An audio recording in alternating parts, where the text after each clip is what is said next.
I am Victoria L. Burson. This is Leadership on the Go.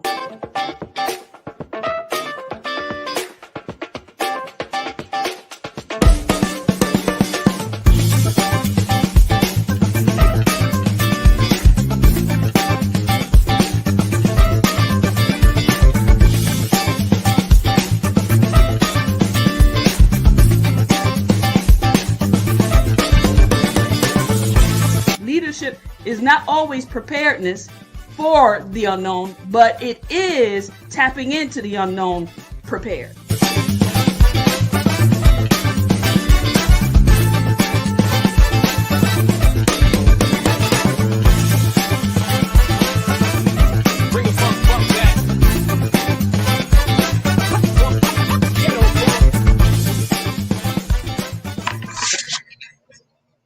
Good evening and good evening and good evening. Thank you for joining Essentials Unleashed, presenting Leadership on the Go. Listen, we are counting down. This is part one of two series of sexuality and spirituality. We're going to have a organic conversation this evening like none other on Leadership on the Go. Are you ready or are you ready? Listen, I just want you to like, tag, and share. Like, tag, and share. We're also on YouTube. Let your friends know that they can reach us on YouTube as well. And I am excited about our guests. Our guests are wonderful, wonderful, wonderful, wonderful people. And they will be, I will introduce them and they'll tell you a little bit about what they're doing. But I can tell you it's an extraordinary group of people that I'm so very excited about. This conversation, I'm going to tell you right now, is not for the faint at heart. This conversation is not for the faint at heart. But I must say, Essentials Unleashed, disclaimer is, this conversation is intended for an adult audience. We will be talking about sex, sexuality, and spirituality. Opinions expressed are those of the person conveying them and not of Essentials Unleashed. We appreciate your participation. Please remember, this platform does not promise privacy, so it's up to you. Remember, this is a conversation intended for a mature and adult audience. Tonight's guests are some of the most eclectic yet mind-blowing clergy persons within the LGBT plus community in the whole world. They have been doing this work as scholars, as activists, as theologians, as diversity and inclusion and justice people for many years. I have probably a collective of 200 years of work that's going to be coming before you. So let's get started. Y'all don't want to hear from me. Let's get started with our esteemed guests. The first up is Apostle Edward Donalson. Apostle Edward Donalson is a phenomenal scholar, theologian, author, professor, dean, all that stuff. Won't you tell the people a little bit about you? Wow, thank you for that amazing introduction, and thank you for the opportunity to be here. I serve as the director of the Doctor of Ministry program for Seattle University's School of Theology and Ministry, and currently my work centers on the intersection of race, gender, and sexuality. Right now, I'm living with the work that I have published, the Black Lives Matter movement toward an intersectional theology. So I'm excited for tonight's conversation. Me too. Thank you so much for being present. Next, we have Reverend Will Horn, a phenomenal pastor, phenomenal student and scholar and theologian. Come on and share with the people what you would, thus says the Lord. Oh my goodness. Thank you again, my sister, for trusting my voice and having me to be a part of this amazing conversation today. I'm really very excited about it. Come on and share with. Go ahead. I'm sorry. That's okay. Currently, I've come out of the pastoral pulpit and I've devoted myself to full-time study. I am a Master of Theological Study student over at Bright Divinity School at Texas Christian University. I'm very excited about that. I have also written a book that has surprisingly helped a whole lot of people. It's called The Handbook, What the Bible Does and Does Not Say About Homosexuality. And that has been a tremendous blessing, particularly to our young people who are really trying to reconcile faith and orientation and family relationships and so forth. And so, again, I'm really very, very excited that we're having this conversation today. I think some lives are going to be changed by it. I'm excited as well. Thank you for participating. Next. Oh, wow. We have Bishop Joseph Tolton of the Fellowship of Affirming Ministries. Come on, Bishop, and tell the people what the exciting work that you're doing. I love this man. Come on. And I love everyone, but come on and tell everyone what you're doing and your work.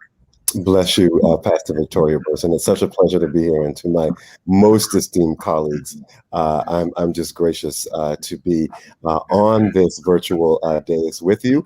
I serve as the Bishop of Global Ministries for the Fellowship of Affirming Ministries, and what we are doing is what TFAM has done in the United States. We are, from an international perspective, building out a network of faith organizations and community-based institutions that are working to advance the cause of LGBTI justice, both in sacred and secular spaces. It is a blessing to be able to partner with people from around the world who are like-minded in their faith and social aspirations as it relates to leading the people of God out of the wilderness and into a promised land. It's a blessing to be here today.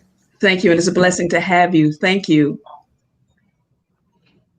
Reverend Jamie Washington, a wonderful brother who hails right here from Baltimore, Maryland. So come and tell the people about you. Wonderful. Yes. Good evening, afternoon. It might be late afternoon in some places, but it's good evening here in the Baltimore area. I am so delighted to be here with this distinguished group of siblings as we are in the conversation that the church is needed to be in. So I get to serve as an elder in the Unity Fellowship Church movement and have been connected to the movement for over 20 some odd years and serve as the pastor of the Unity Fellowship Church of Baltimore. Also serve as the president and founder of the Social Justice Training Institute and the Washington Consulting Group, where our ministry is to help heal the planet through liberation and the breaking down and dismantling of racism and all areas of oppression. So delighted to be here in this conversation tonight. Thank you. Thank you so much for being present. I am so excited to have you. Yes.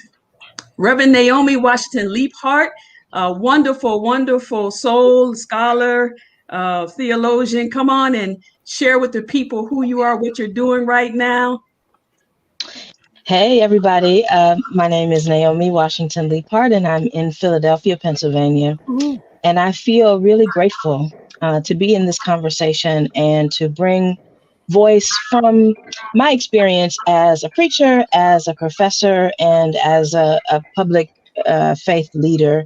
I serve the city of Philadelphia as the director for faith-based and interfaith affairs, and so trying to bring some moral clarity to the halls of government here in Philly.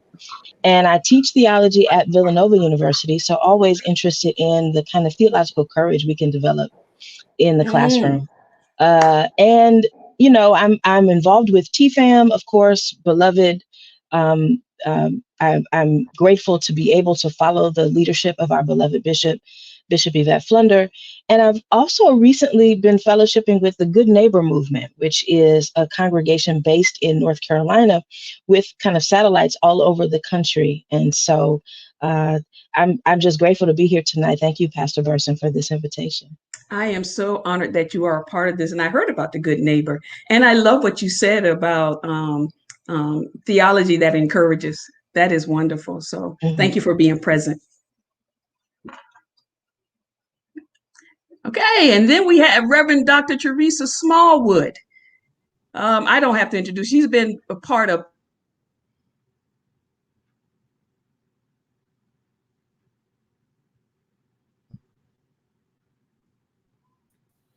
Victoria, you are muted.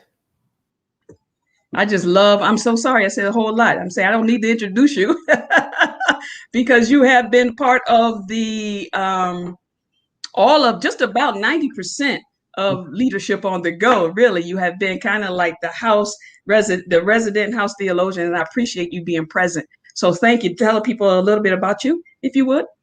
Certainly, and good evening to you all. I am in Nashville, Tennessee at Vanderbilt Divinity School running the Public Theology and Racial Justice Collaborative.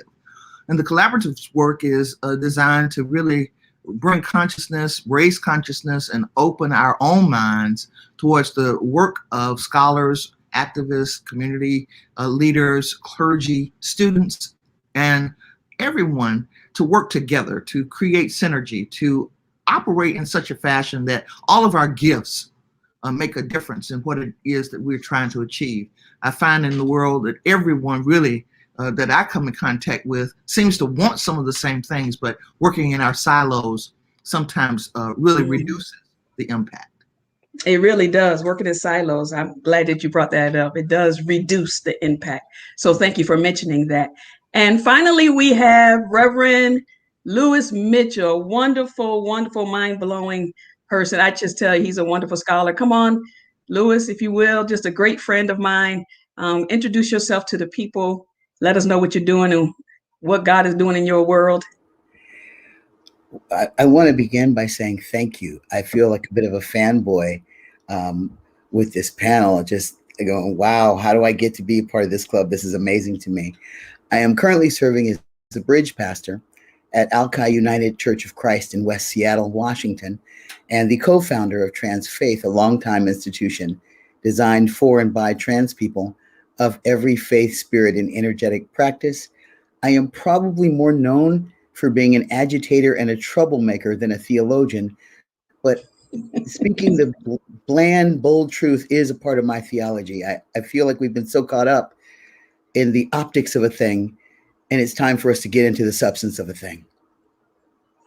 Thank you for participating. I appreciate all of you being here. And so now that you've mentioned it, let's get to the conversation. All right.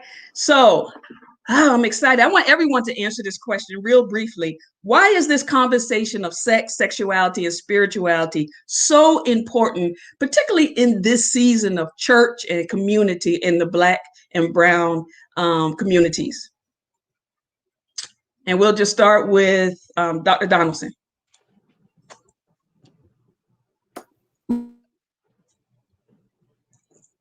And mighty quick.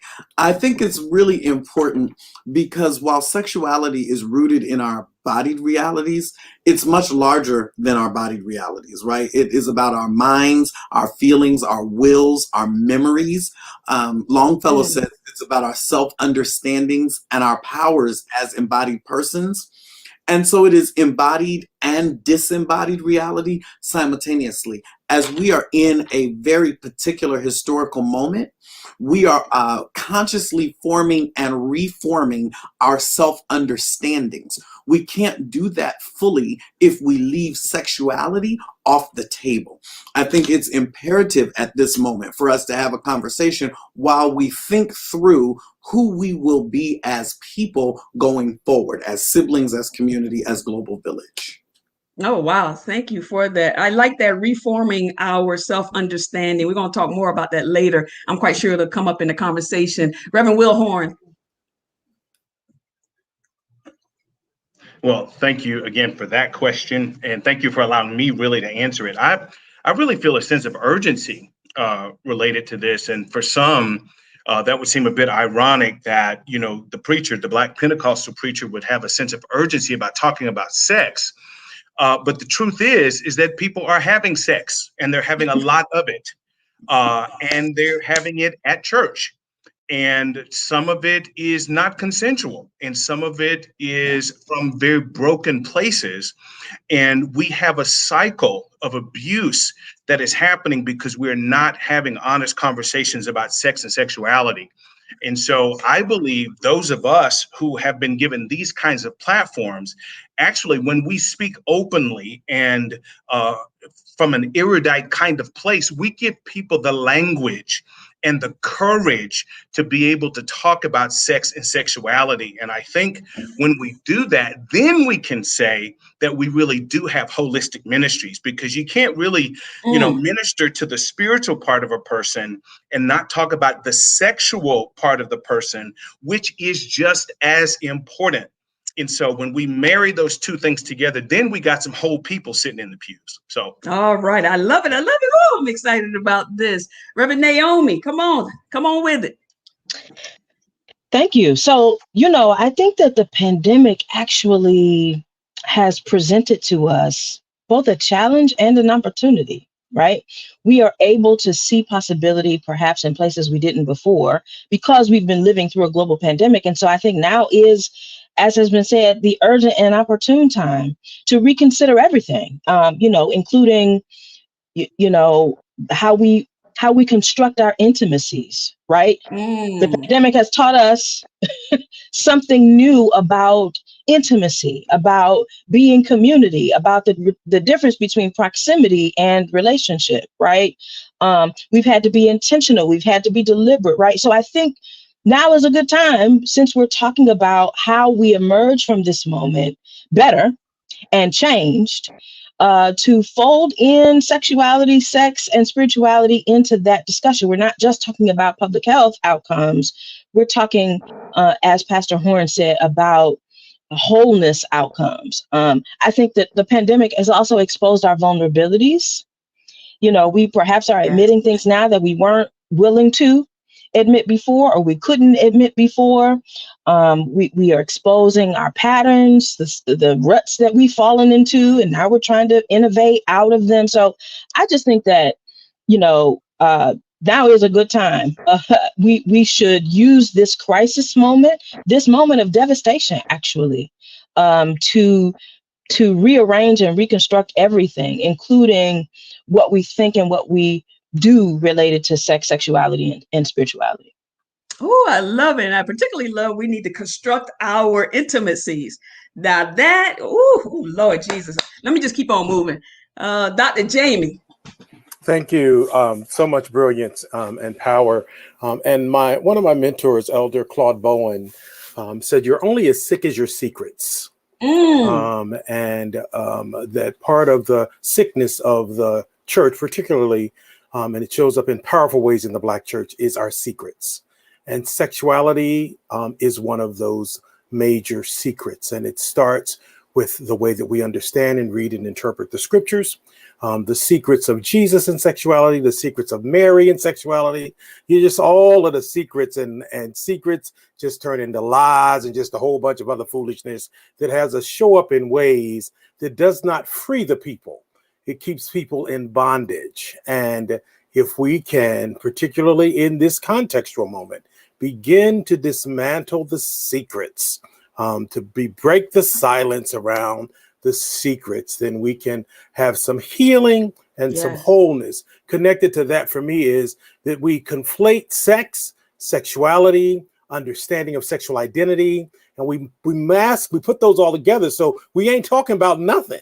And we need to talk about all of it.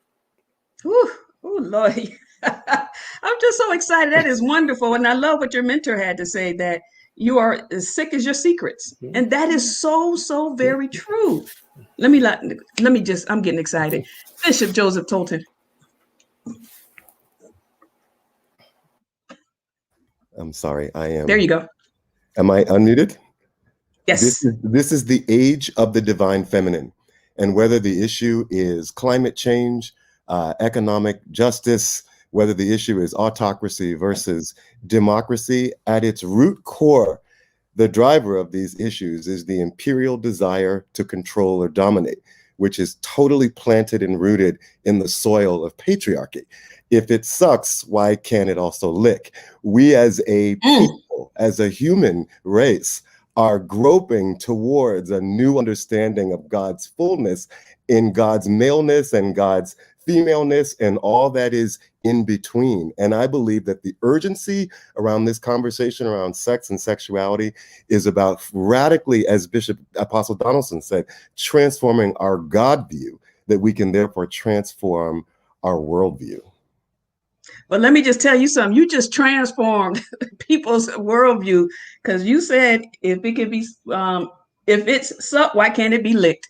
I'm just done. We've already started the conversation. We've been started the conversation, but that quote right there. But I do like that you noticed or have said and stated that we are in a divine feminine. And I really do appreciate you noting that, right? So thank you for that.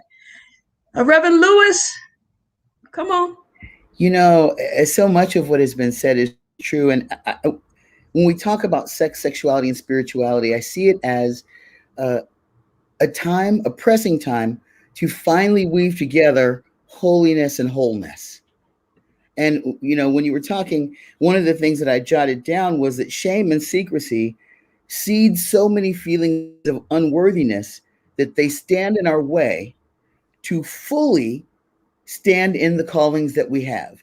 We can't even fully stand in the callings because shame and secrecy are blocking us. And so not just kind of globally sex, sexuality, and spirituality, but we need to talk about yearning and desire and consent and behavior, in which each of those streams lead us to and what each of those streams lead us away from. That's at the core. I don't care what kind of sex you have and what kind of parts and pieces you're having it with. All of those things are important to consider. And the final thing I'll say is that if you can't love your body in the way that it needs to be loved, how on earth can you love anyone else in the name of God or in any other way? That is so, so, so true. And I like how you framed we're in a pressing sense of urgency for holiness and wholeness. And if you can't love your body, how can you love anyone else or even their bodies? Ooh, that is powerful. Reverend Dr. Teresa. My goodness, I feel like I'm at a disadvantage being last. This is powerful stuff. Yes. And, you know, so much has been touched upon that I believe really kind of filters in this comment. The Black church, as it were, established through the hush harpers, took on the concept of hushing. Yes. For the purpose of survival. We understand that. But hushing has been a tool used by our hegemonic patriarchal subliminal as well as overt operatives who call themselves masters. And so we need these kinds of conversations for the purpose of unleashing the shackles, taking the shackles off of not only the church, but off the people in the church, and giving them the voice to stop hushing and find a reason for praise. Because I believe my prophet is Audre Lorde, and what thus says the Lord is that the power of the erotic is useful to the work, and the work that we are summoned to do requires every power. We can't operate without a sexual power, an erotic power. So if we leave one aspect of our power out, somewhere along the line, our work is without real substance. Wow, wow, wow. I just love it. You all have said so much. And I like how you have named this whole hush concept, right? And that the hush concept is used to continue to perpetuate power to oppress, power to disenfranchise. And so I really love how you said it takes all of the power, even the erotic power. And so we're going to continue in this conversation. Listen, y'all ready?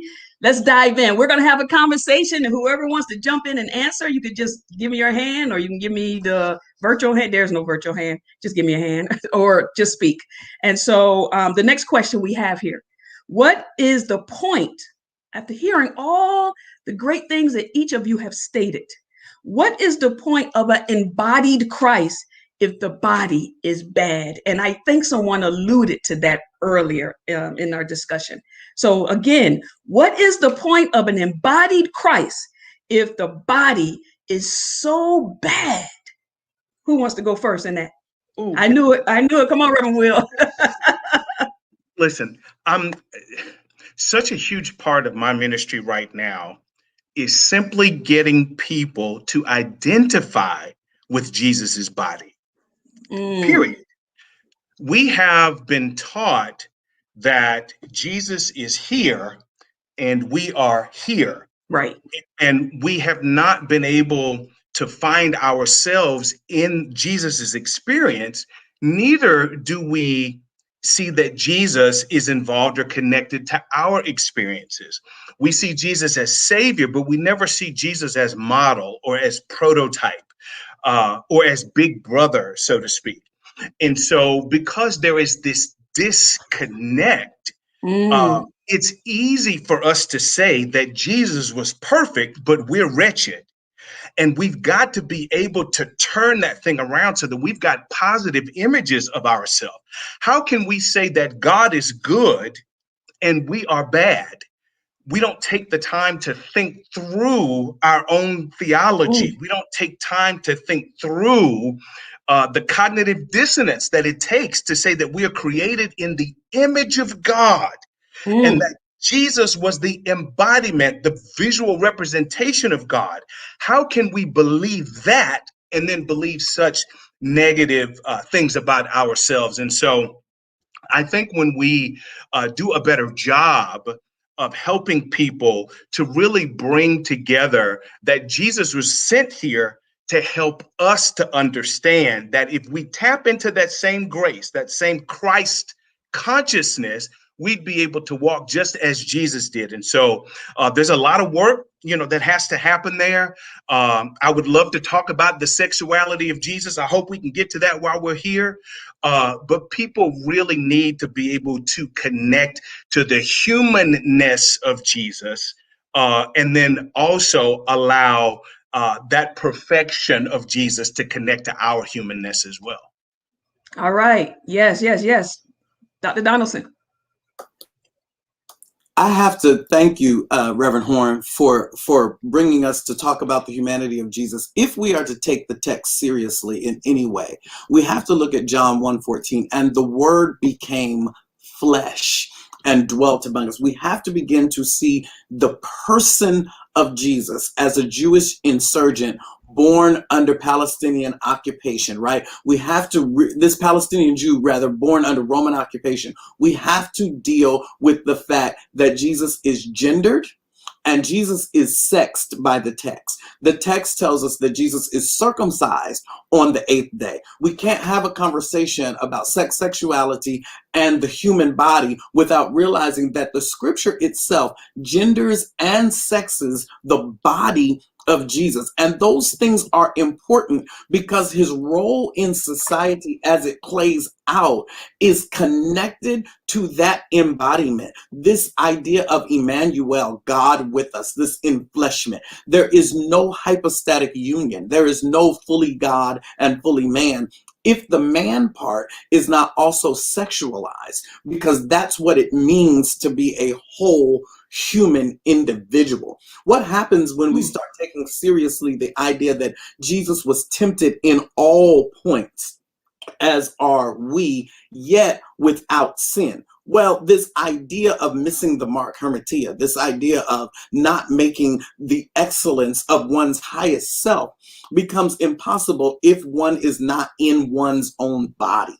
So getting grounded in this idea of an embodied Jesus is of paramount importance if we're ever going to have spiritual excellence. This is really, really, really good. Come on, Naomi. Yeah, this Reverend is good. Naomi. No disrespect. No. So I think that in addition to doing what has been said, which is taking seriously Jesus's enfleshed status, if we look at the work and ministry of Jesus, Jesus was concerned with other people's bodies. Right. That he's, it's a messy gospel. Folk rubbing up against each other, folk in crowds. You got saliva and dirt, and you got laying on of hands, and you've got bleeding, and you've got, right? And so, embodiedness is, I think, central to Jesus's work and ministry. So we can't profess to be following Jesus if we're not also, I think, preoccupied to a degree with bodies. and the wholeness of bodies. I also think that part of the theological reconstruction that we need to do, or reformation that we need to do, is related to the body as merely a pass-through or a conduit or an instrument, right? My body is a temple of God. All these things we have inherited in our religious tradition, which sort of operationalize the body. The body has a function, a purpose, but in itself is not of value. In itself is not, right? And so pleasure, or, even to some degree, pain, my body is just the vehicle for something else. And I think that contributes to our negative view. Absolutely, absolutely, absolutely. Bishop Tolton. I just love the arc of what was said by Apostle Donalson and Reverend Naomi in terms of what it really means to reconsider the sanctity of our body and the purpose of our body. And even after Jesus died, Paul says, if the spirit of him that raised Jesus from the dead dwell in you, it will quicken or bring alive your mortal body. He doesn't say it's going to quicken your spirit or renew you from the inside, but he literally says it is your body that will come alive. Because I believe, as Reverend Naomi said, that body has far more utility than just kind of being this vehicle for this journey while I'm moving and passing through this way. That's good. That's good. That's good. Reverend Will, you started the sexuality of Jesus Christ. I know you got something to say. So. Well, I mean, again, in Apostle Donalson really made the point that I wanted to make. When we say that he was not an high priest who's not able to be touched with the feelings of all of our infirmities, if we really believe that Jesus, if his time here on earth was to identify with us, how then could he really understand our struggle if he was not sexualized? You can look historically and traditionally, and it would be very, very hard to understand that a 30-year-old Jewish carpenter was not married or did not have children. I was having a conversation with someone, and sometimes I have conversations really just for the shock value. But I said, just imagine for a moment Jesus with an erection, and the pearls just got clutched, and it is unfortunate that again we have removed Jesus from his body. Right. You know what I'm saying? Sexual arousal is just as normal as a hunger pang or us needing air. It is that simple. And what we have done is really kind of cut off our nose to spite our face, so to speak. Because I just don't know very many people who don't enjoy sex. And I do believe that God gave us sex and made it feel good as a gift to humanity. And we need to learn how to embrace that. Yes, absolutely. Absolutely. And so thank you so much. So with all this, and we're talking about the embodied Christ and the sexuality of Christ, and all that has been said and mentioned, then where do the ideas and this whole notion of sex and sexuality being wrong or demonized come from? And if Dr. Teresa and Reverend Lewis and Dr. Jamie would kind of respond to that. I feel like the infant among a group of scholars here, but I'm just going to say it and get it out of the way. Somehow, the most holy people latched onto this weird Gnostic strain that the body is evil. And then we forgot where we got that from and included it in some doctrinal stuff and made what was seen as heretical more than holy. I don't understand how that works. I mean, I'm a babe at this, so I don't understand how that all came about. But somehow this weird Gnostic strain of everything embodied is bad somehow leached itself into the secret and shaming parts of the church fathers. And I want to go back to something that Reverend Dr. Smallwood said. We have turned a useful survival strategy in the Black church into a gospel teaching. One more time, that hushed thing which helped us live through leached itself into a doctrinal practice that we never interrogate where it came from. And I'm going to say what I wanted to say. We never interrogate where the hell it came from. And I mean that intentionally. Right.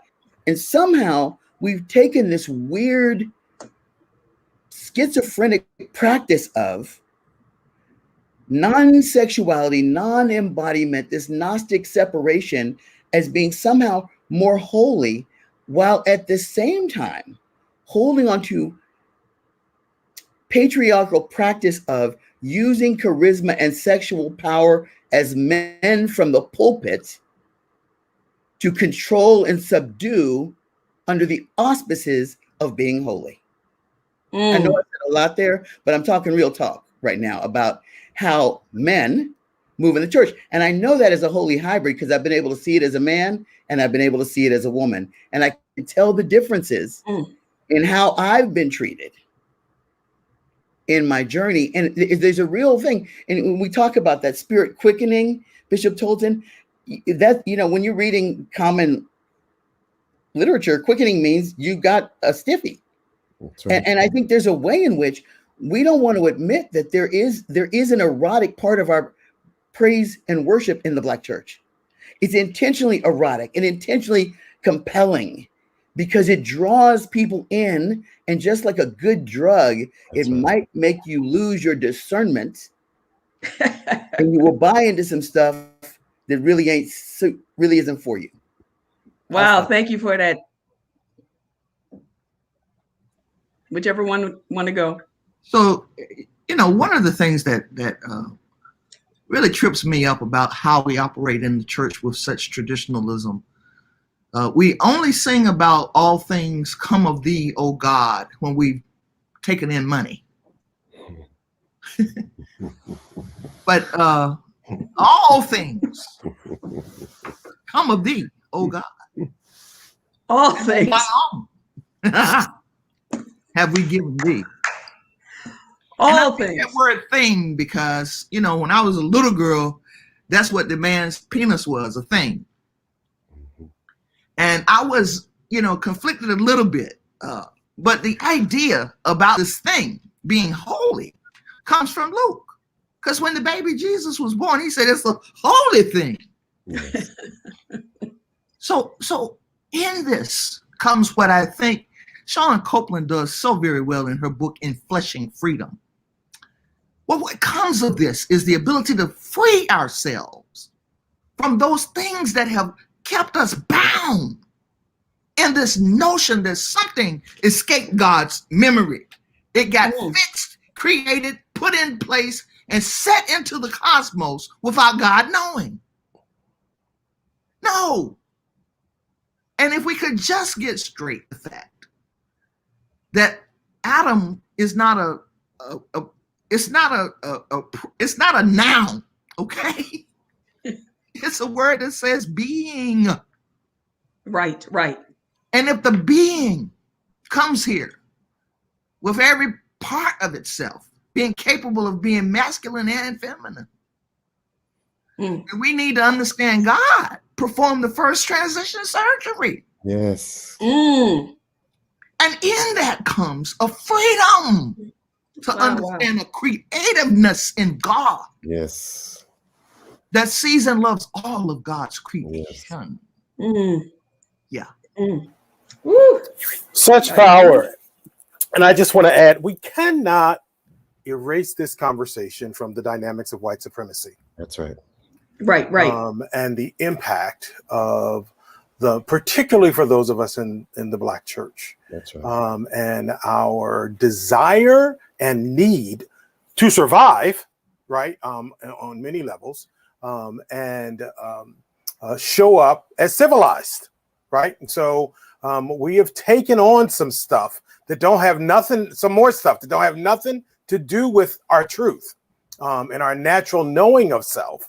Yes. So that we show up in ways and have embodied and have accepted lies about who we are, and the role of race, particularly in America, these Americas, cannot be lost in this conversation. And that, so when we think about, so where did this notion of sex being bad, as we talk about, Gnostics, as we talk about puritanical, as we talk about all of that stuff, we really do have to hold the harm and our inability to, again, to look at where the hell, as my brother says, this stuff has come from, that keeps us bound. So I needed to add the race cut to the conversation. Absolutely. That's right. That creates some of the harm as well. And so as we look at all of that, then so for me, as I look at this, some might say that as we come to this conversation, as those who might be kind of left of center in terms of our liberalism around sexuality and so on, and the questioning of our own sexual identities, all of that stuff gets thrown into the mix. I'm concerned about the harm that's being done in the Black church across sexualities. Yes. Not just the harm that's done to LGBTQA and I and queer folks. I'm talking about the mother of the church. Yes. The daughters of the church who have been lied to and abused, and it's the stuff that we've already talked about, whose bodies have been made wrong, their desires have been made wrong, the children and that's why this conversation needs to be had. And sometimes I think when I'm together in an audience like this, there's often an assumption that this is a queer focused conversation. Right. And I just want to trouble that Yes. As we're in this as well. Yes. Right.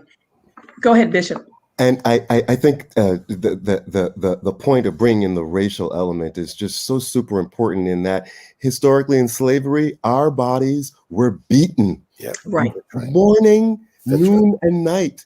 And not only were our women raped, but there is the unspoken rape of our men. And we bear that emotional legacy literally in our bodies. Politically, we reacted to the internalized shame by creating the politics of respectability. And then spiritually, we reacted to it by creating this kind of unhinged and unattainable idea of the holiness code. And I think that we as African Americans need a healing as it relates to speaking over our bodies and the wholeness and the sanctity of our bodies by addressing the travesty that was unleashed upon us and that we internalized in our bodies. Absolutely. Reverend Naomi. Yeah, I just wanted to quickly say that, so we've talked about the kind of theological impositions that have happened. We talked about the racialized impositions, and I just want to throw in the economic one, right? Mm-hmm. I think, disembodiment is rewarded economically in our culture, right? To be out of your body or to sacrifice, surrender, offer your body, to be a disembodied brain. We have expressions like talking heads, right? So it pays well and it pays off to be disembodied in our culture. And so one of the things that we have to do is also critique the capitalist system, right? That expects our bodies to be machines, again, conduits for productivity, conduits for entertainment and titillation, right? And not actually part of who we are and how we actually experience the divine. Absolutely. That's good. That's good. That's good. So in saying all of this, what is actually sex and what is sexuality? Because I think people, conversations I've had, people sometimes confuse sex and sexuality with behaviors, and they limit it to who we sleeping with, right? And so I really want us to flesh out what is sex and what is sexuality? And whoever wants to go and answer either or both, because they're intertwined, and some people see them separately. And we'll get to the spirituality part of it later. Dr. Donalson? So I'd really like to talk about what is sexuality, because as I understand it, sexuality in sum is the physiological and emotional grounding of our capacities to love. And then it also includes our feelings, our interpretations, and behaviors through which we express our capacities for sensuous relationships with ourselves first. And yes. Then secondarily with others, and the tertiary expression is with the world around us. It is not limited to genital contact, whether that genital contact is willing or unwilling, whether or not that genital contact is intentional behavior or accidental behavior. That's where the focus tends to be. But your sexuality is so far beyond the realm of what you do with bits and parts. It starts first in how you see yourself, how you love yourself, how you see the other and love the other, and then how you see and love the whole world. When you ask the question about what is sex, it very much depends on who you are asking. Are you asking about what is sex as defined by one's physicality, or what is sex as defined by an activity or a behavior? Those sex can be used for both one's physicality, or because gender is performative, let's be clear. So gender is off the table in this question. We're talking about one's biology, one's arrangement, one's physicality, or one's behavior. Sexuality is rooted in one's personhood and one's identity and one's way of being in the world, as I understand it.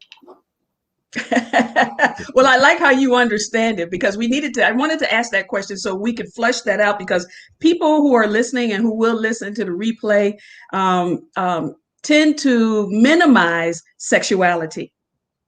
And we tend to make sex all about the physical, right? And then we tend to separate those two. And we even do more damage by separating them from our spirituality and our faith journey. So thank you for answering that. Anybody else want to go with that? Yeah, I'm going to jump in here really quickly because I really do feel like, and I appreciate Apostle Donaldson naming, kind of this broader, more expansive kind of understanding. The words get conflated all the time. And as we go back to, when I do work around inviting folks to engage the conversation, to break the silence around. So let's talk about sex or sexuality. And I said, what'd you learn growing up about sexuality? And you would be surprised at the kinds of responses where people automatically go when the question is, what did you learn about sexuality? What do you understand that to be?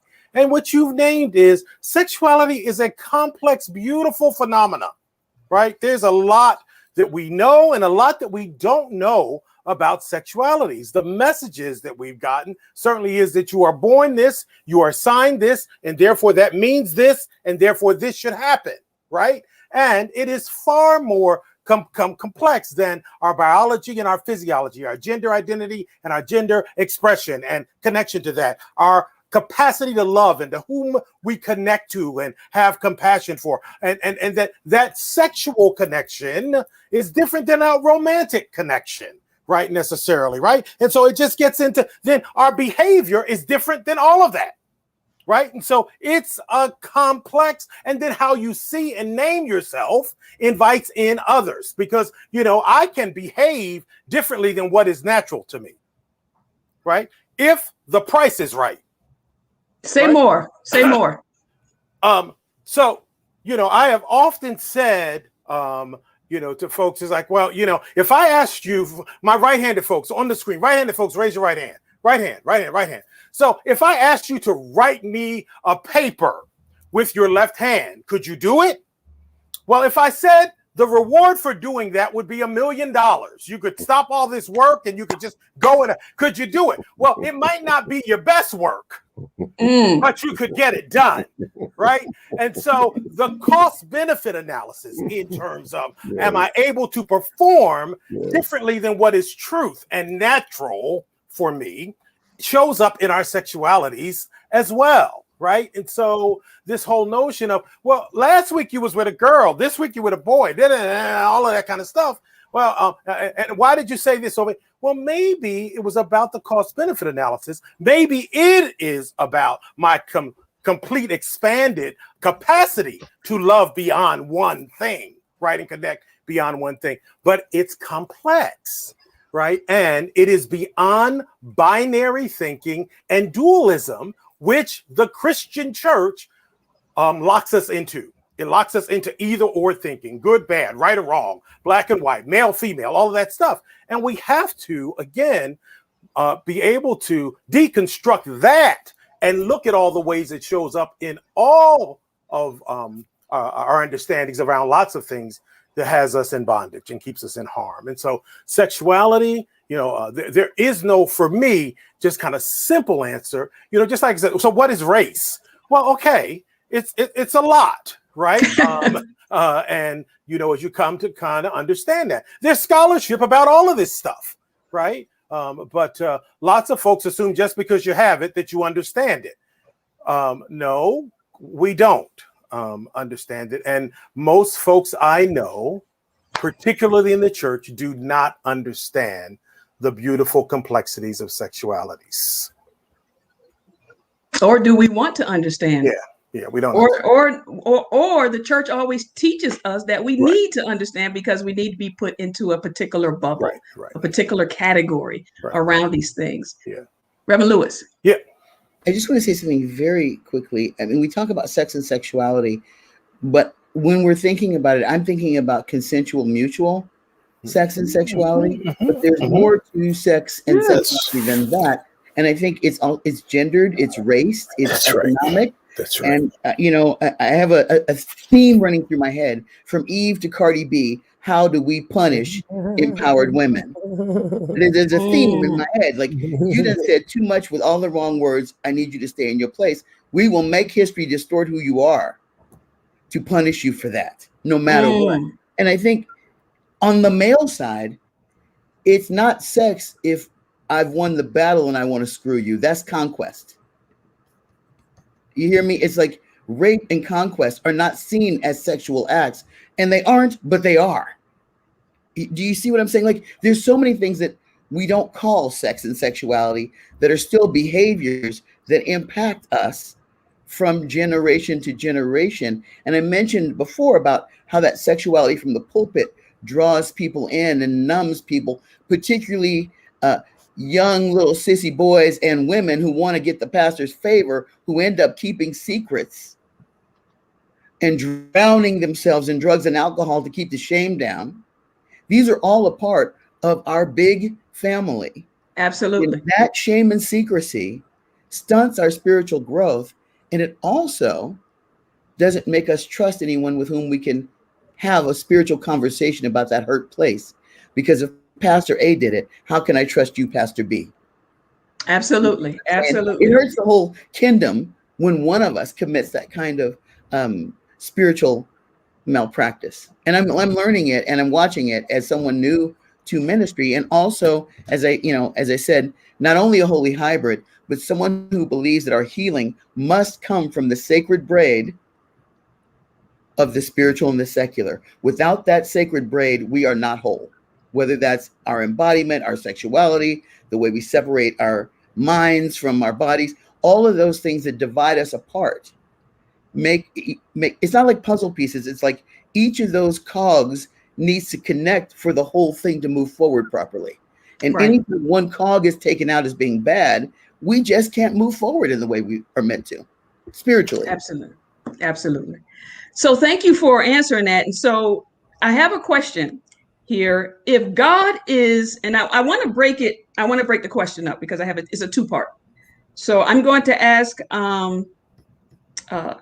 Reverend Naomi and Reverend Will Horn and Bishop Tolton, if you will answer part A, and then the rest of you part B.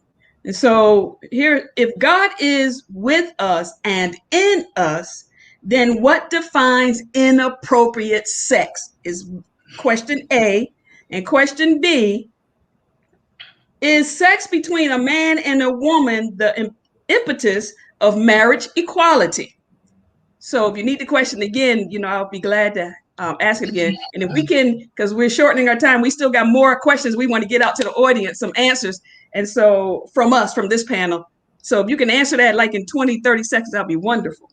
So again, part A is, if God is with us and in us, then what defines inappropriate sexual activity? Let me go ahead, because when Bishop and Reverend Naomi go, I want to make sure I don't feel like the babe when I give my little answer. I want to go a little bit farther, because you said, if God is with us and in us, I would like to say, what about God as us? What about us being divine expressions with dominion? When do we get to make a decision about what we do with our bodies? And what happens too many times is that religion takes that autonomy and takes that dominion away. And we are reduced, really, it's almost like fiefdom, so to speak. And once we get to a place where we are able to own our bodies and own our sexuality, then the question becomes, what is inappropriate for you as an individual? I don't think that we can legislate or impose upon other people what is appropriate sexual activity for them. If it is consensual, if it is not abusive of another person, I think we get to make those decisions. And even if you want to search the scripture, sex and sexuality as it relates to religion and the church, that's always been something that has changed over time. If David or Solomon or some of the other characters in the Bible could have many wives at that time and have sex with them and their concubines, and then that's not true today. It says that society makes up those rules, and those rules change over time. And so I believe that when we get to a place where we're clear about who we really are and we own our sexuality, we are the only ones who can determine what is appropriate and what is inappropriate for our sexuality.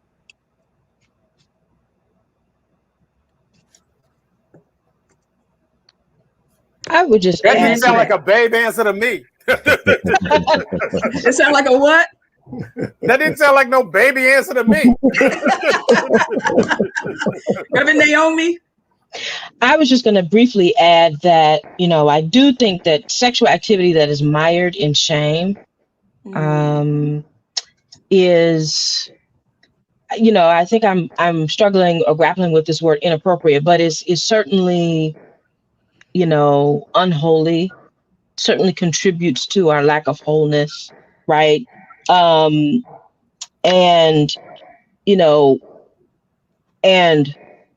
immoral. And I think that sex that is happening without kind of enthusiastic and consistent consent, because we talk about consent in our culture, but there are all kinds of ways people have twisted and turned that thing to make it seem like, you said yes at first, but then it was a no, but the prior yes overrules the later no, right? Enthusiastic and consistent yes is, I think, a feature of appropriate sexual activity. And then I want to say, like, sex should also be good. Back to this notion of our bodies and sex as functional, as opposed to, first of all, pleasurable, right? To me, the utility comes later, maybe, right? But that it should give you release and pleasure. And if it doesn't, I think that there's some work to do. You're right. There is a lot of work to do. All right. Who did I say name was next? Reverend Wilhorn and our Pastor Naomi have said it well. It's been established by these great thinkers that I'm so pleased to be with tonight, that sex and sexuality is a gift from God, and it is a blessing to us. And the blessings of the Lord maketh rich, and addeth no sorrow. And I think that if we're looking at the idea of inappropriate, it really is about, does this sexual experience bring sorrow in any way, shape, or form? Therefore, then it is problematic. But if there is no sorrow with it, then it is a blessing from God. Well put, all three of you. So part 2, is sex between a man and a woman the impetus of marriage equality? The rest of you, if you want to answer.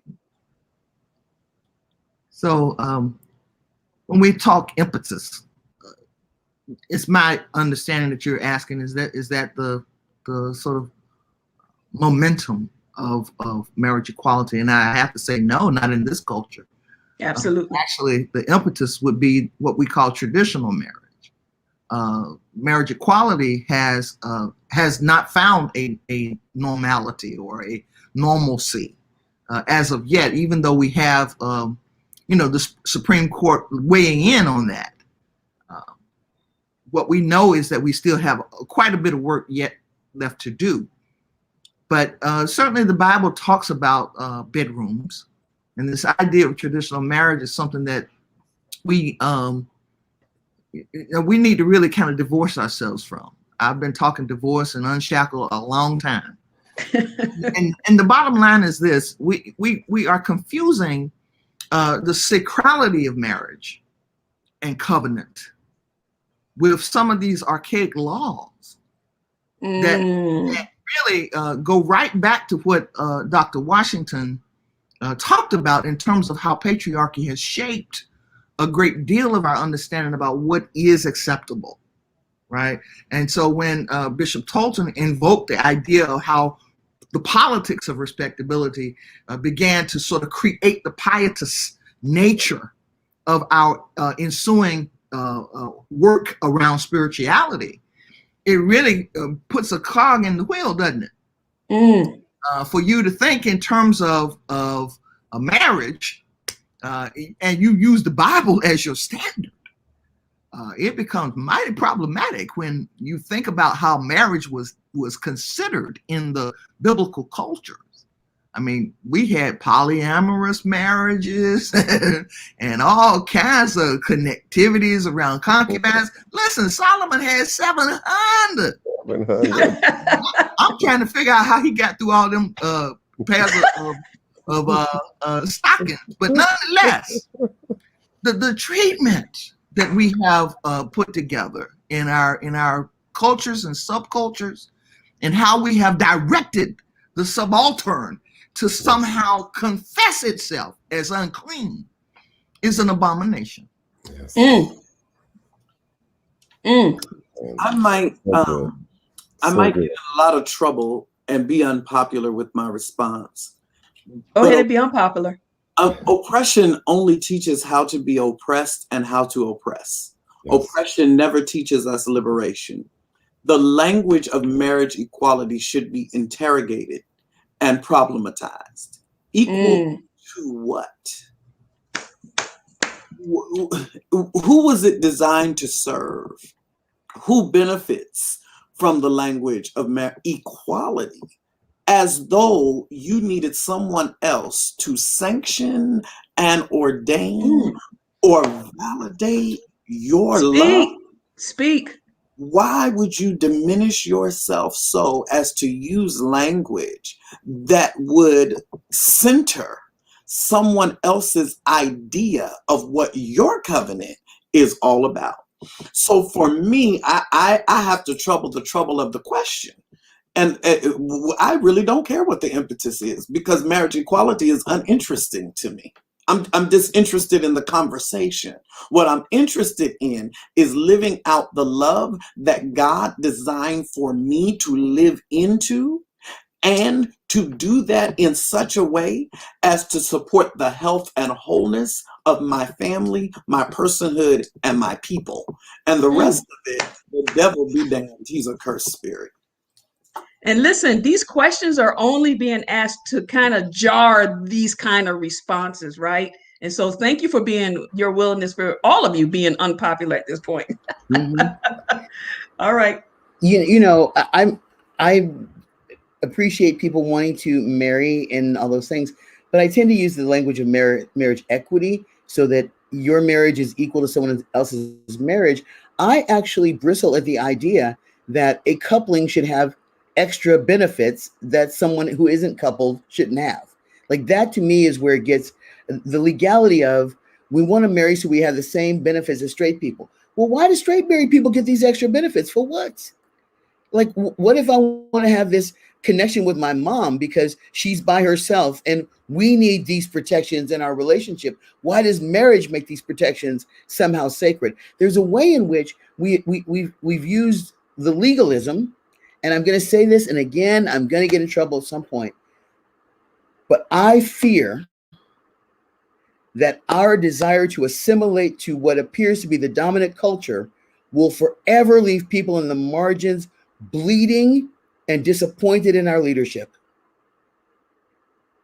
I'm glad that people who want to marry can get married, but again, we're leaving people in the margins of our community, the margins of the margins, who are really queer and don't want to get married and are in triangulations and don't have a home or whatever. And we're still allowing ourselves to say, we want to have these benefits like straight married people. We don't want to interrogate why married people get extra benefits. And I think, to me, I want to interrogate why married people get extra benefits. If we're going to do it, fine. Everybody that's married get extra benefits. But I still want to talk about why they're getting extra benefits.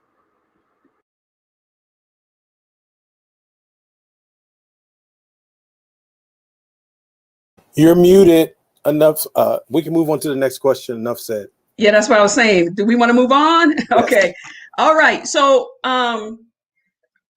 so you guys listen, I love the conversation, but I want you to be unpopular and be okay with being unpopular in this moment.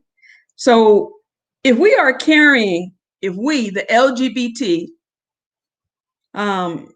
QIA communities are carrying self-shame, loathing, and secrecy, getting back to your point, Dr. Washington, how does that impact our ministries and our leadership? Where do we draw the line between performative chastity, performative modesty, and performative righteousness?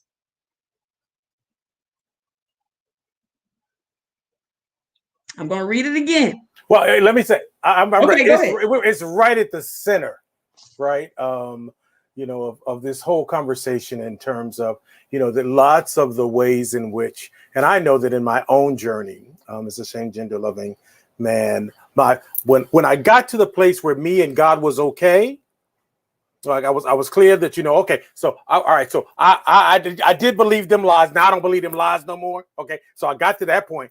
But just in case I was wrong, I was going to be performing holiness, right? In a way that maybe this was the problem, but everything else was going to be so holy and so righteous and so right that I'd get a pass. That I get a pass on this piece that I missed. Right.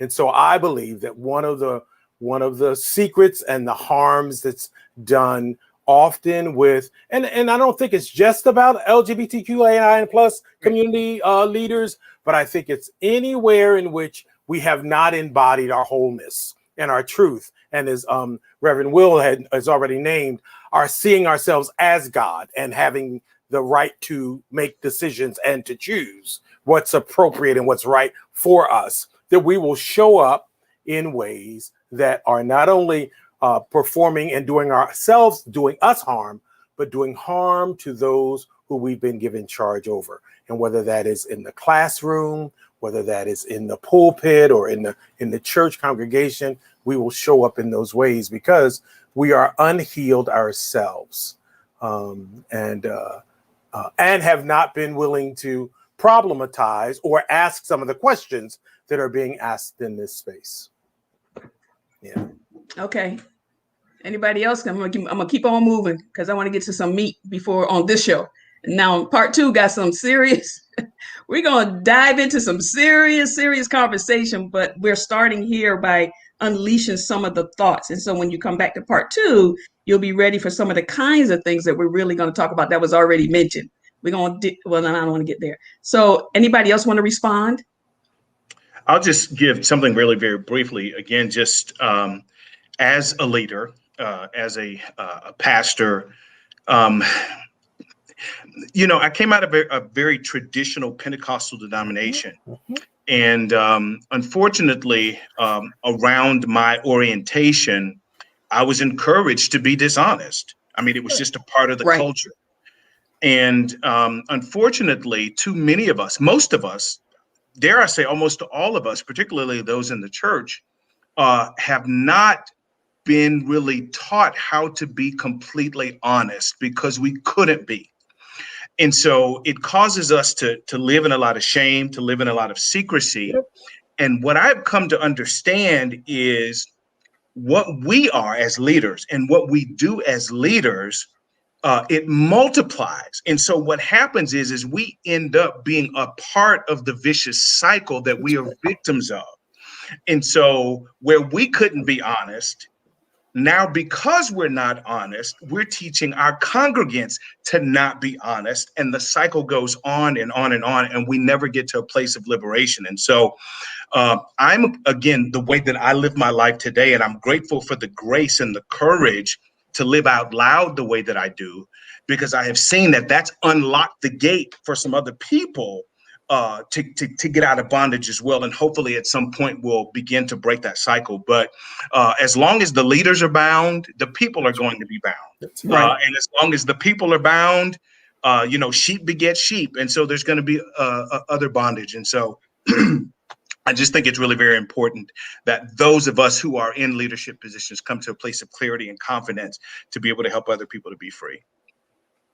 Okay, so I'm going to ask a couple questions because of time, and however you all want to respond, because I really want to get to Bishop Tolton or the clobber passages. But before we get to Bishop Tolton and Dr. Smallwood on that, I want to ask this whole notion around fornication.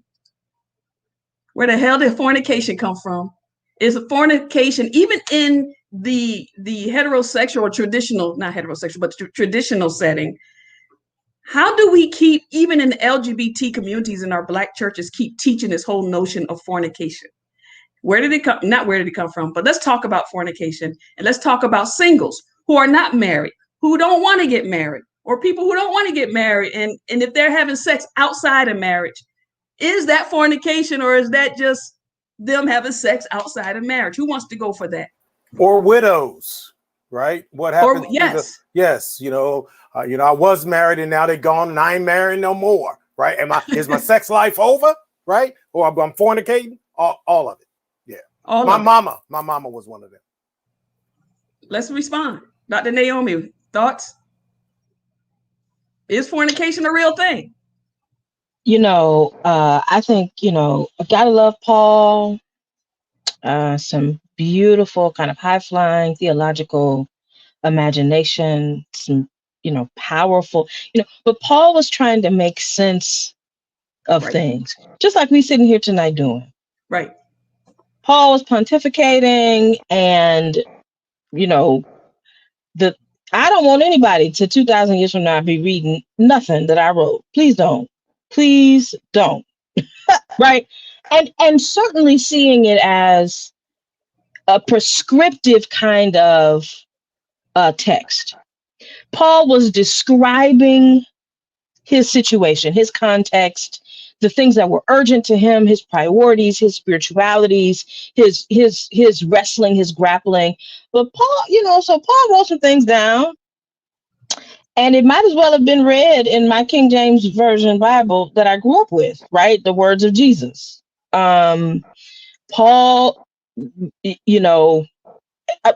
I'm just going to say it that way, that Paul's writings have been imposed upon, Paul's theologies, Paul's struggles have been imposed upon us in ways that that have people hemmed up and unfulfilled, frankly, around this notion of fornication. And let me just add that I think our ecclesial structures are not helpful. right? So we got somebody in the pulpit who has dominion, to go back to what Reverend Horn was talking about, over the congregation.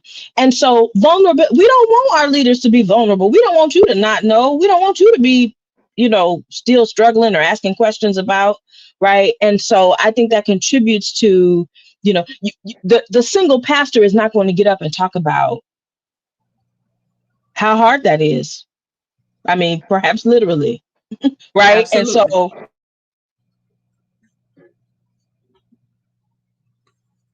but she froze. Anybody else want to go?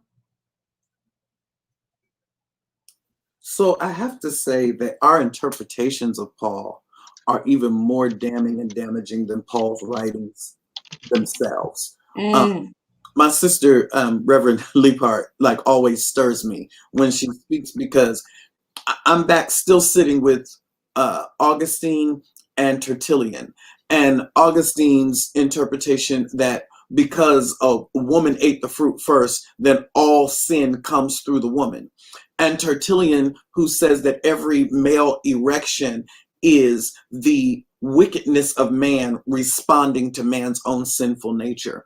We can't have a real conversation about fornication until we start having real conversations about what shapes our ideas around sex and sexuality. Before we get to how should sex be managed and handled, we first have to really unpack how we got our thoughts around what sex is and why we have put sex over against a God who seems to be in the creative moment highly sexual, right? Like this God who has conversation with God's self and then hovers over and hatches out. And this God that we have determined is male that can hatch something out. There's something that we have to do with wrestling first and foremost with our idea of the theos before we can even talk about our behavior as fornication or not fornication, as holy, as unholy, because we're not really centering the ulteriourness, the otherness of the divine. And until we have that conversation, for me, I'm at that place of vulnerability to say, I don't know what fornication is, because I yet am discovering who God is. I'm still trying to figure out who God is. And I've spent my whole life in pursuit of who is God. And when I figure that out, then I'll circle back to the fornication conversation. Yes, Dr. Smallwood. I just like to interject a couple of things. One is how we understand marriage today, even though I completely reject it as a frame of reference for purposes of covenant relationship, is certainly not what the ancient Mesopotamians were doing. And it's most definitely not what the prehistorics were doing. They were hunter-gatherers, and a lot of people went to this one man because he could hunt. My point being that because fornication is considered to be an outpost of marriage, we must interrogate what marriage is and has been. And we must divorce ourselves, or at least disembowel the notion. When I use that word, I would in other contexts say just, cut the shit on this idea that we can do something outside of a thing that really is archaic and should be tossed out. Because the functionality of it, our culture has outgrown. Absolutely, absolutely. So I want to get to our last question, and it's very important that we have this conversation before we leave, because it will frame part 2, our season finale. And that is, I know somebody wanted me to ask questions around these clobber passages, in which our community calls clobber passages. Those passages in which the church used against the LGBT plus communities, or against women who are single, or men who are single, or the widow, whomever, people who are having sex outside of marriage, or even the man loving the man and a woman loving the woman. And so, or trans persons or intersexed persons. And so I want to ask this question to two of the panelists here, and that is we're going to start with Bishop Tolton. I want you to choose a clobber passage, if you will. What is the Bible saying about that? And can you give us a correct interpretation of what is meant from your perspective, what the Bible is saying? You could choose any clobber passage and quote it if you want to, or defer to it. I'm sure that my colleagues share this testimony that growing up in the church, because we knew who we were and because of how much we loved God, we wanted to be accepted, we wanted to be right, we wanted to be in line. And this idea that perhaps who I was antithetical or outside of that which the mind of God produced, this idea that what I craved and desired was unnatural, I think for me was one of the ideas that really what did the most damage to my spirit. In Romans 1, Paul states, for this reason, God gave them up to degrading passions, and that they exchange the natural use of the woman for the unnatural use. But what they did not teach us was that this word unnatural, there were several Greek words for it. One was paraphesin, which really means just not characteristic or not ordinary or not to be expected. It's the same word that Paul uses in 1 Corinthians 11 when he says, does not nature teach us that a man should not have long hair? Now, clearly, if you look at Dr. Washington, you'll see that nature does not teach us that you cannot have long hair as a man, because that hair he has is natural. My hair, of course, has fallen out. But what's important about that is that what Paul was saying was that it was inconsistent to Jewish culture. Because as Pastor Naomi put in the chat, Paul was often flirting with creative ideas because we serve a creative God who's created us in such diversity. What Paul was trying to do in most of his epistles was figure out a way to reconcile the differences between the Greeks, the differences between the Jews, so that they could overcome their cultural discrepancies to serve the same God in the same church. The Greeks didn't cover their head in church. The Jewish women did. The Greeks had sex between men of this and women. Jews did not. The Greeks ate fish and ate shrimp and things that crawled on the belly of the sea. The Greeks did not. Paul was trying to get them to mind what they had in common. And this idea of unnatural had nothing to do with against the mind of God or against that which is nature as we understand that which is natural, but it was about that which was inconsistent with Jewish culture, because he was making a bigger point that Jewish culture was no longer the altar where we had to bow, but we had to bow to the altar of things that are from the mind of God, therefore creating a moment of Pentecost where all of us from different cultural traditions could find the same spiritual peace. Yes, yes, yes. Dr. Smallwood? Awesome, awesome. I'm gonna put in the chat, and maybe at some point we can share this with the group of folk out there. There's so many passages that would clobber us if we didn't have a mind to work ourselves. And the reason I would really share this reference or this resource is because a biblical scholar has taken the time to write a piece. This was 2013 that Aubrey Hendricks came out with this particular article that says, don't blame the Bible. If you want to, take on this issue of homosexuality or the community itself, you want to call people abomination just because they ontologically have difference for sexual desire than you, just don't blame the Bible. And he goes through a litany of those clobber texts. But one of the things that I really like in the way he distinguishes certain things, because I happen to dress a certain way, and I know that, folk are always, hating on me because I am so dapper. I'd like to just kind of focus in on those passages, particularly the Deuteronomy passage and the Leviticus one, that talks about cross-dressing, or this idea of people wearing something that should be a man's outfit or something that should be a woman's. And what we're talking about here is Canaanite temple practices.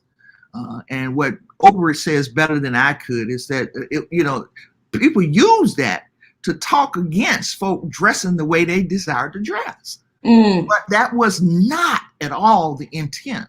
The intent was simply to make sure that the temple itself was set apart, that Kodash or Kadosh, this idea of being set apart, had its own practices. It was not to condemn anything. There wasn't, human sexuality wasn't even a part of the conversation. And so when you look at Leviticus 18:22 or you look at Deuteronomy 22:5, that is not at all the intent behind those passages. And even as it goes into the whole piece about man lying with men or as with a woman, there is not anything about the context that is about sexuality. It really had more to do with how to keep people away from powerful alien cultures. There was the need at that point to keep folks separate so that the pronouncements to the Israelites would be for them to cleave only to God. And so we really do miss a lot of the true meaning of the text. And that's why I really do admire the Jewish interpretation of the Old Testament in its capacity to really do something separate, to really just break it down, because really all it was about was how you are holy. And the bottom line is holiness is tied to godness. And if we're talking about an embodied experience with God, then all things are holy. Well, you know what? All of us can snap, snap, snap. That ends our conversation this evening, but we have part 2, season finale of season 2, and it's going down like 4 flat tires in a couple of weeks. But listen, this has been a rich, rich, rich conversation, and we're so glad. We'll put it up in a minute. We're so glad about this panelist. I want you to give a virtual clap for the panelists that have fed us well. And of course, this conversation can go on and go on and go on and go on and go on. And so I'm appreciative. And I just want maybe 10 seconds of each panelist to say something for 10 seconds. And then we're going to close out. But I wanted, give some highlights, if you will, for part 2. And then Sue can bring up the flyer for that. 10 seconds. Dr. Donalson, any closing remarks? I feel like I'm in church. Anything you want to say? I think that as we engage this conversation about sex and sexuality, we have to remember that our sex and sexuality does not define us. It is merely a portion of who God has created and designed us to be. Amen. So agree. Reverend Will Horn, I'm speaking in his existence, I guess. Yeah, call it out, prophetess. I just want to say again, I am just absolutely enamored with the scholarship on this panel, the insight on this panel. I feel strengthened by it. And I'm hopeful that as we continue to have these types of conversations, we strengthen the body. And again, the old adage that knowledge is power is indeed true. And so we need to just continue to educate ourselves and educate one another, and we'll get where we want to go. Absolutely. I think we're getting there. Bishop Tolton.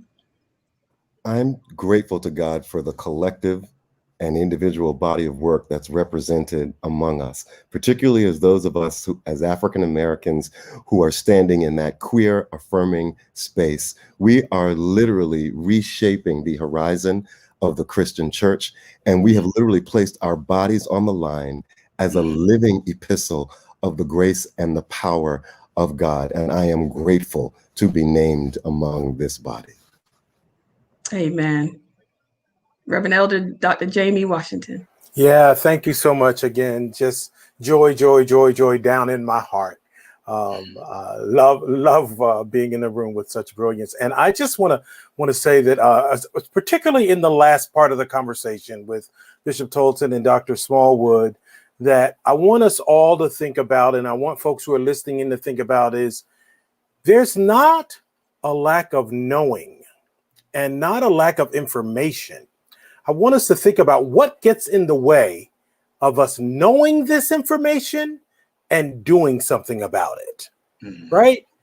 Because this ain't new stuff, right? And so why is it that we can read those articles, know that information, have been in seminary, studied all this stuff, and come out of the space and still tell the same lies?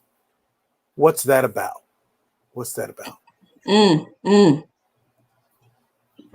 Reverend Naomi. This has been extraordinary. Thank you so much for this invitation. It's good to be with family on tonight. I just want to say this, what if God is not just interested in using us? What if that's my dog? What if we are not simply part of the plot twist? We're not plot devices in God's plan, but our bodies, our minds, our souls, all of us. God is just interested in being with us. Yes. That's it. And when we think about our bodies and sex and sexuality in that way, it releases some of this pressure to conform to a particular kind of understanding, right? So thank you so much. I'm so grateful for this opportunity. Amen. Amen. Dr. Teresa.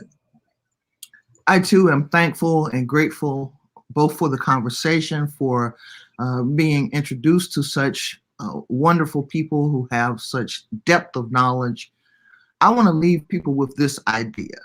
I grew up in North Carolina, in northeastern North Carolina, what we call the Bible Belt.